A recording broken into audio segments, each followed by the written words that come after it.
So I left that school, I joined a girls' school. My guardians asked me, what church you say? You know the other school is for relatives. They understand your situation. I'm like, no. I don't want to be in a society of boys.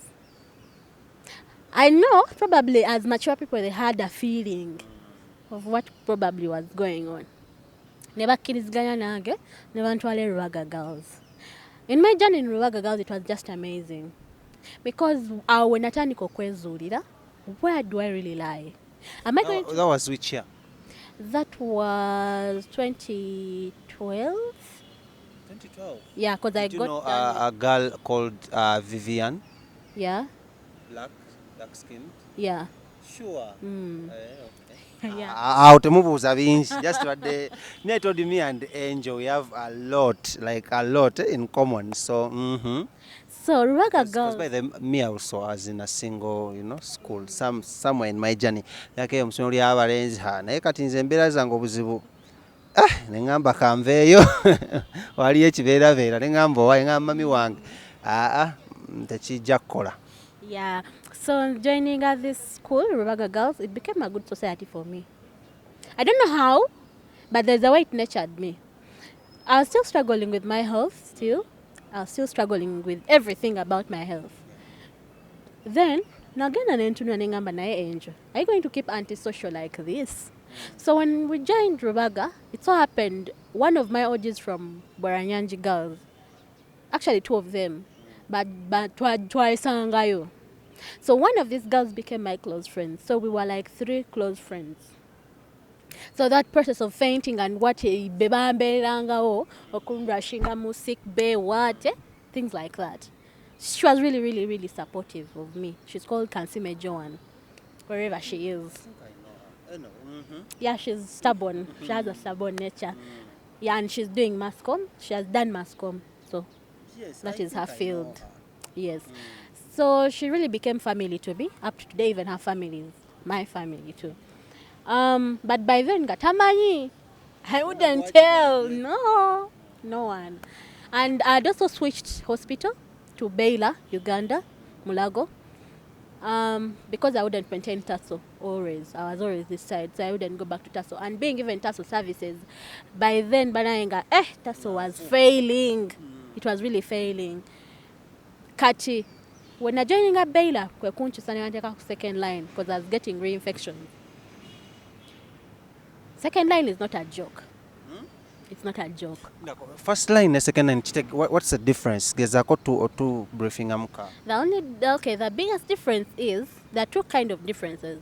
First line omira kumacha no regular. Second line omira lumu because boba weza bakubuza rachiro madde omira bulungi rachi bichi nagamba labo budde smile but no excuses so. Ate no lose the Italy of course as a viral load bweziba zeeyongedde ate nga zifunya amaanyi mangi bawa balina okuswitchinga ku level ndala ate ne regimes zanjawulo regimes kitegeeza ki nga bw'olaba nti obutungulu nyaanya biki bw'obigatta eyo supu ndala oba n'okwata nti no peas biki but they're all leguminous. Peas and beans are leguminous crops but they have different what? Yes, I understand. You get? Yeah. Level 2. Yes, level 2. Level 2 is not a joke, and it is by the way. Because in a way that if you go beyond that, bobanga na yo failings. For doom. We have also third line, but in Uganda we don't have access a lot to it. I don't think the government can afford to bring expensive every time. So nyinza okuba nsuubira abagiriko bayinza kuba bagigula n'ogigula abamu. Naye kwegamba bakubulirawo nti second line ogenze ku second line naye count it as your last. Because third line it's hard to get it. So when did you get to disclose? Dio wagamba mno wavaino gamno kataris kana kugamba ku bachali bangatali family kana kugamba ku bachali bange no this is my status, this is how I've been living my life. Yeah. My disclosure began still right from senior 5. It didn't begin like that, but waliwo chance indikiriza. Nasoka nenyingira Red Cross. Because again nenonya nengamba where do I belong to build my self-esteem to get out of this life. Because at some point I said, there is a reason why God has kept me for this long. Nina okubaako ekintu kyenkola okwejjamu bino ebibeerabeera bye neetaddemu. Nengamba, which club can really sustain my life? Nenoonya nensanga nga Red Cross deals with humanitarian work. So nentandika okubeera bwe ntyo. Good enough I became a president for Red Cross by then, yeah. And it was a great journey for me to build my self-esteem, my confidence and what. Coming out of school, disclosing was not easy. But I had a really conscious heart. Nti saagaliza, nti nzije, have sex with you, nkusiige. No, it wasn't my thing. Bwembanga sisobola kubeera nawe, I will avoid you. You can't take me on. Sometimes I would use stories. I'd say, there's this friend of mine, he said he had got this girl who is sick, blah, blah, blah, blah. I get to know your view about HIV. I just know this person, I can't take him on. We just find ourselves not connecting. Awo mbuuliza, wali obaddeko mu relationship? Yeah, quite a number. Heartbreaking, all that kind. Like how many? Serious relationships. There are around 3 serious ones. Okay. And I happened to date someone who was of a different status, of a negative status. You first asked me, how did I get to disclose? Let me first tell you how I got to disclose. I happened to get this guy who got to like me, and he was a friend to my stepbrother. Kati, this guy, yaleshma intino naina issues ez'omutima. Now taking off a whole year of going through a detoxification system. Nga sina atandika campus. So it was throughout VAC. So on the VAC I extending it to 2 years.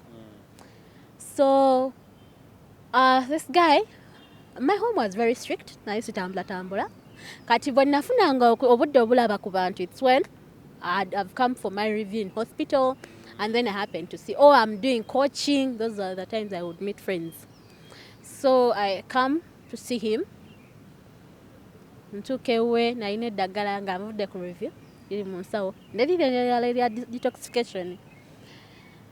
Ntukayo, I don't know what really came into his head to check my bag when I was out for a short call. Simanyi. Ogenze mukyalirako? Na ngenze mukyalirako. Yali living in an environment emu ne Bazzadde, so there's nothing that could happen. So akebera munsawo yange atekinga ebifaananyi ebyeddagala asirika. Ntuuka ewaka ntandika okulaba different weird messages. Atandika okunnenya, why didn't you tell me? I found out that you're like this. This is a medication you're taking and you've been telling me. Namubuuza. Do you know that there are a number of times you've tried to push me to have sex with you and I've dodged you? You should be grateful that I didn't have sex with you without you knowing my status. So take me as your hero. But I was really, it was my first heartbreak. Because you're starting to get to like the person. Nentulamu saying nekava, feeling will I ever get someone who can love me? Not down or lamenting eri katonda. So yeah, we kept it as friendship. Netukiziganya. Kati okuva that point, nagamba, this is my journey to disclosing. I am not going to let any guy get to fall in love with me without him knowing my status. When you meet me, right from, and by then I'd also started coming out as an advocate for people living with HIV because of the different experiences I'd gone through. I was coming up to support young people of the same situation. Yeah. So, relationships obeeramu wadde ng'obagamba? Yeah. Mm-hmm. Kachi, so have you broken anyone's heart? No. I thank God. All the breakups that happen, it's either the person who acts weird and we agree to separate. But there is this one relationship where this guy, our first phase of dating, I had not told him, but we had not had anything. I was trying to think, no, do I tell him? He had even pissed me off and we had separated for like some good months. So we he knew people were like family members. So he had to go through them, then tell them, tell him we need to, reunite. We get back together. For him, it was negative. I was living positive. So we get back together. In that journey of getting back together, he was a person of a very weird character. Nature ye ali weird. Simaina manya I can explain. Naye muntu ye yakulembezanga sex. Like, I actually asked myself, how does a guy see you in 1 minute and he's ready to have sex? Which kind of sexual feelings that come in 1 minute? Sinawana kuumula na you're pushing me to, you get. Jebali. I have a feeling babera bakozesa oba drugs oba kisimanyi nga weetegese omuwala je kigwe cause togamba babera bakozesa drugs. Abamu ndowooza kubanga that kind of sexual feelings zitegeera really. So basically nagenda okizuula nti really it was basically about sexual attachment, nothing else. We had now dated for close to 2 years by the way. Ngotaddeko n'eri eyokwekwana ne tumanye tukyawagana ne tumanye tuddamu. Cut in the long run, nagenda okulaba because most guys batukwana ne batekawo embeera nti waliwo protection. Naye nga love yamwe terina gyekola ki? Gyeraga. Nembaako omuntu omulala gwe nsharinga nako kwe relationship yaffe. Nagamba Angel, lwaki osigala weehatinga ng'ate omanyi gaayono kiki kyennyini kyali? Nengamba anti yasoose okunjagala nga ali negative because all of the guys I've met who are negative never got on with me. So what do I do? So in short, I realized that when there's so many discussions I've kept having with the people living with HIV, most people infect fellow partners, sexual partners, because of such situations. Or them life here, you just want to use a person and run out. They decide not to tell their status. Naye bakana onaona akurwaza nasirika gwamanyi sinze yakireeta. So now you've grown up, you've lived with this for how long? I should say 26 years because it's right from birth. Yes. So what are some of those things byewenyumiriza munogamba, at least ever since I got to know this and this and this, I celebrate this and this and this for the maybe let's say 20 years? Nze, I'm not like any other activists who say I'm proud of who I am. I am not proud of this disease. And one of my biggest reasons of coming out as an advocate for people living with HIV is I want to inspire someone out there. I don't like the fact that people infect others intentionally. I go and speak to a young person like me and tells me I have this boyfriend but he doesn't know my status, but we sleep together and we live together in the same house. I imagine how heartless. By the way, kankubuuzemuko nawulirako nti nno omuntu alina akawuka asooka oya n'omulala atakayina ne katakwata oli atakayina. Kituufu? Nga bwe nkugambye kisinziira oyo omuntu level kwali. No, viral load ya immediate. Ali undetectable oba akyali detectable? That's the question. Ekirala, waliwo kye tuyita window period. Ng'akawuka muleka ali mu mubiri gwo naye nga tekannalabika. Window period can go up to even 10 years. What? Yes. Nga kolo kaba kakola kikaba keeridde kawaani kaba keebase. I don't even, these things are really tricky. This virus is so tricky. It changes shape. It keeps changing shape. And that is lero kasanga kafana Enje, jano kasanga kafana Smith. Yeah. And that is one of the reasons why they are still having complex on getting the real drug. Kachusa. Then ekirala, this is not so common. Tulina kye tuyita vaginal fluids. Omuwala yenna ayina vaginal fluids eziri beyond okitegeera kye ngamba bano abanyankole tukyogera nti bakimanya abanyankole kale ab'omuwest. But omuntu yenna bw'aba ali blessed nti vaginal fluids zimala kitegeera. During the whole process of sex, though it can transform from the vaginal fluids or seminal fluids, sometimes those people stand a chance of not getting infected. I don't know why, but one of the biggest reasons is that if there is no friction and that other person is been on good medication, They just end up being survivors. Okay. So what are the challenges zogamba muno of so these are the outstanding challenges zenfunye nganze Angel for all this time? First of all, the first very challenge was being discriminated. I have surely been discriminated, and I've felt the toughest bit of being discriminated. Another thing, I have suffered stigma and isolation by my own self. Oh, not caused to you by other people, but you cause it to your own Stigma is different from discrimination in a way that you can cause it to yourself or someone also can cause it to you. It's two-sided. But for me, I have suffered that stigma where I've also not wanted to. You've shunned away from people. Yes. Okay.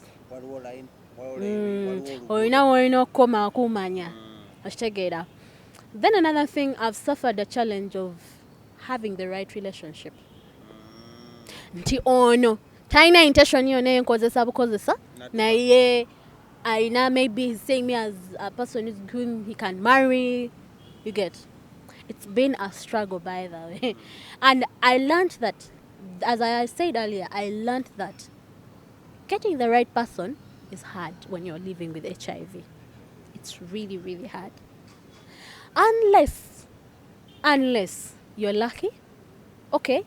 Unless you kind of tell luck in a way that you're getting someone of your status. Have you ever gotten, has anyone like a guy ever approached you alimu your kind of status? Yeah, so far 2 of them. Even the one I have currently. Oh, you're here, you're dating? I'm currently dating too. For how long have you been dating? Not long. Still in that journey. I think, we are still running there, yeah. Yeah. Do you guys remind each other when to take care of your drugs? Let me see. I think that's the best care you would give him for now. I do, but we don't live together. No, like you give him a dagara, and then he's like, I don't call him every day. We don't communicate every day, but there is a way we handle our love affairs. Yes. we have friends before, or our relationship has been both friends and boyfriend and girlfriend. We run it both-sided.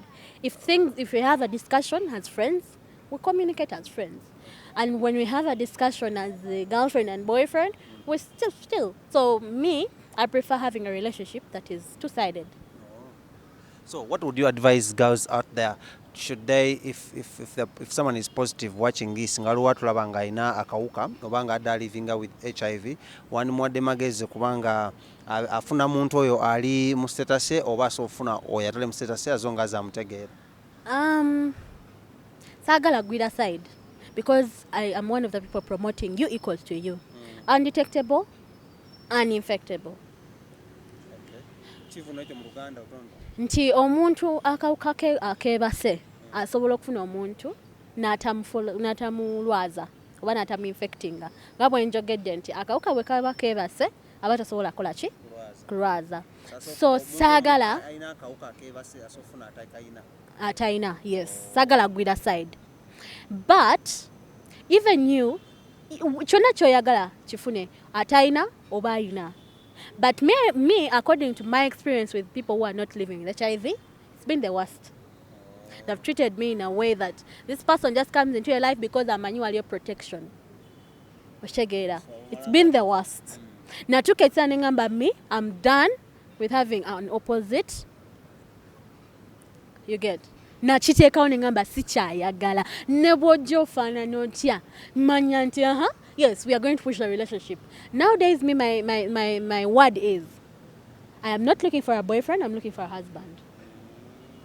Shegeda. That is my level now. So it depends on the kind of person you're looking for. Are you looking for just a boyfriend for a contract, I don't know, or you're looking for a lifetime partner? But if you're looking for a lifetime partner, look for that person you think will make you comfortable. Me, who makes me comfortable is this person of the same status with me. Okay, Angel, as we come to the end of the show, interview ya Fiona Kwala, because bana emboozi ya Angel mpanvu era tugenda mugera mulabe emirundi minnyo noba n'abantu abalala mikwano gye ba advocate bagenda okubanga tunyanga twogerako nabo about situation n'okutuyigiriza because I think the next episode will be about positive living. How do you live positive obeerawo otya ngwe n'akawuka n'ate nga weeyagala, but they wanted to know her story. So do you think the government yaffe eno ekoze ekimala eri abantu abalina akawuka ka mukenenya nga ggwe? Bikyali bingi nnyo ebirina okukolebwa. Tukyalina okutransforming attitude and mindset. Abatali bakyakosa abali. The discrimination is still going on and the stigma is still going on.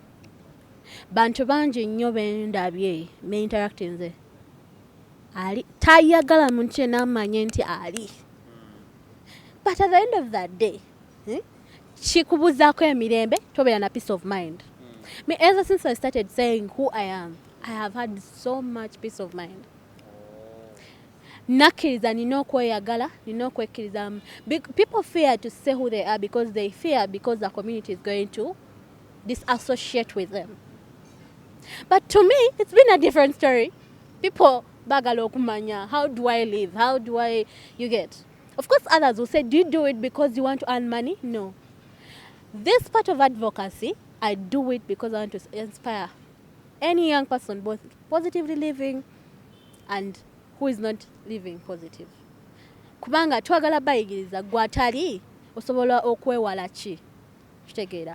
Gwali osobola okweyagala otya ne wenyumiza mu kyoli. No focusing on building your career, on making more friends, on living a very, very comfortable life.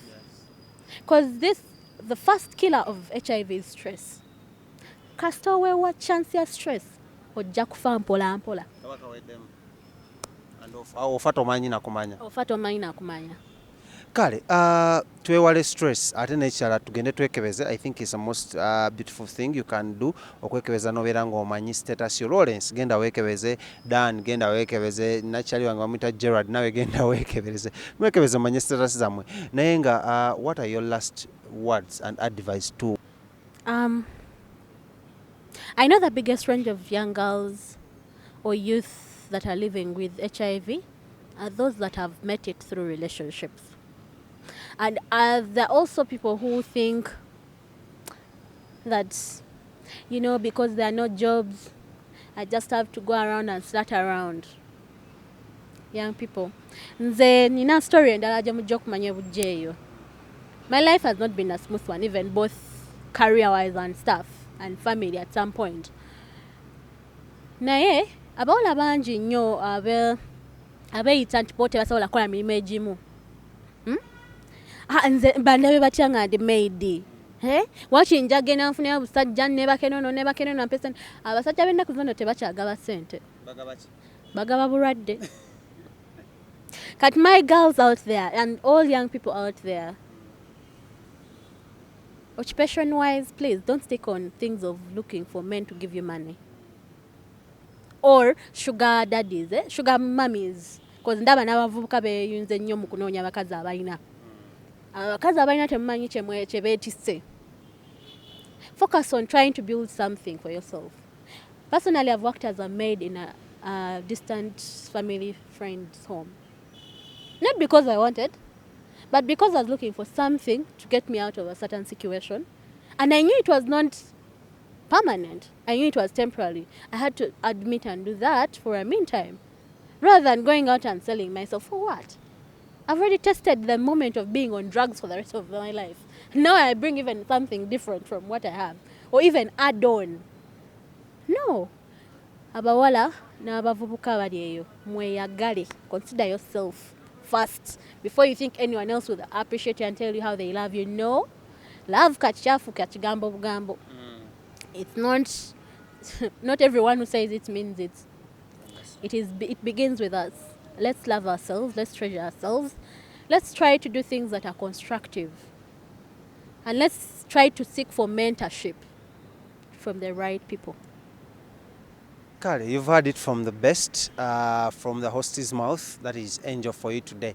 Tugenda kuba tukomawo ne episode endala. I think ndoza in either 2 weeks time wagenda okubanga tuwulira how to manage or how to do positive living, you know, because abantu bannyo mikwano gyange bali eyo mubeera muina this kind of virus mu mibiri gyamwe naye nga muli traumatized, muli stigmatized and all these sorts of things because temweyagala naye ajja kutubuulira emyaka 2 akoza tokola nga abeerawo nako abadde nga amira egaali nga balina oddimira ate watalimya kyekyabawo nga bwageze leero emboozi badde sketch about only her naye katugenda kujja tubasomese how to live positive with HIV n'ekirala tujja kujja tubasomesa ebintu birala bingi nnyo nga abanyonyodde ejja kujja katwekate ku story endala on how you can go through life nga tokugize basajja, which advice for the men and which advice for the ladies. I think we shall also have other discussions with other people, other advocates abagenda okubanga batuyingako on the show. My name is One Shadik Smith nga bulijjo okubanga mbatuusako emboozi ezinyuma ate eziyigiriza nga nagamba nti wano ku Uganda kyannako ebiseera ebisinga